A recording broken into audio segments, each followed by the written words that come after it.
Molenoke, Tumela, bonsoir tout le monde. O, frak nee, ek kom eerder met good day, goeiedag Suid-Afrika. Voorsitter, ek wil begin met 'n diep filosofiese gedagte oor Afrikaans as moedertaal in 'n Engelse wêreld. Jy weet, Afrikaans is soos die getroude persoon in 'n verhouding met Engels. Although English often seems to be the better side of the relationship, more job opportunities and a way better Instagram bio. Maar kom ons wees vir 'n oomblik eerlik. Afrikaans is steeds die een wat die beste kuiers het, die beste grappies vertel en die lekkerste kan braai met S, ja met S. Dames en here, dit is 2025 en ons moet leer om 'n balans te kry in hierdie tweetalige huwelik. Jy weet, Afrikaans lê in my hart soos 'n TikTok trend. Jy weet dit is oud, maar as jy dit reg doen, kry jy 'n hele paar volgelinge. In English has become the most dominant language in the world. Met my argument gaan ek u vandag oortuig van my standpunt. Die rol van Afrikaans as moedertaal medium in an English dominant world. Let's embrace both, and I state the argument with the following facts. Afrikaans het mag, English is everywhere, and the struggle is real. Maar die oplossing is koppiesvol. Firstly, Afrikaans is not just a language, it's our identity. In Afrikaans kan jy sê mooi loop. Sê dit in Engels, en dit klink asof jy vir 'n model sê, sy moet haar lyf gaan so op die planke. Think about it. How many of you had a meaningful conversation in Afrikaans?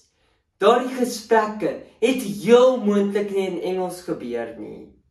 I mean, when you're talking about your oma's cook, it just doesn't feel the same in English. Grandma's cake. It just doesn't sound right.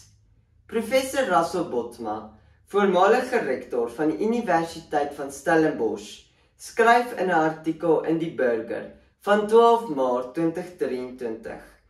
Afrikaans is ons bloed. Afrikaans brings that warmth, that connection. It's more than words. It's a feeling vir vandag se jong mense. So, kom ons vier nie net die grammatika van Afrikaans nie, maar ook die pret wat dit bring. Dis daardie iets wat ons op die straat leer, daai iets wat ons by die huis leer. En selfs daai iets met die gesprekke van ek sê niks met ma of pa. I want to conclude by saying Afrikaans is not just a subject in school, it's an experience. It's the laughter, the madness, and all the moments we won't forget. En daarom kan ek Jonathan Deering, and yes, you heard that correctly, like during the day, rock in Afrikaans. Secondly, but we live in a world dominated by English. Dit is die lingua franca wat 'n mens oor die hele wêreld met mekaar verbind. You turn on the TV and the news is in English. You open your phone and even your emojis seem to be speaking English. Everything is in English, but why? Waarom moet Engels die uiteindelike maatstaf van sukses wees? Kom ons wees vir 'n oomblik eerlik. Have you ever tried translating something important from Afrikaans to English and felt like you lost something in the process? I know that I have. It's like English is a language on steroids. It takes over everything. Hierdie wêreld is nie regverdig nie.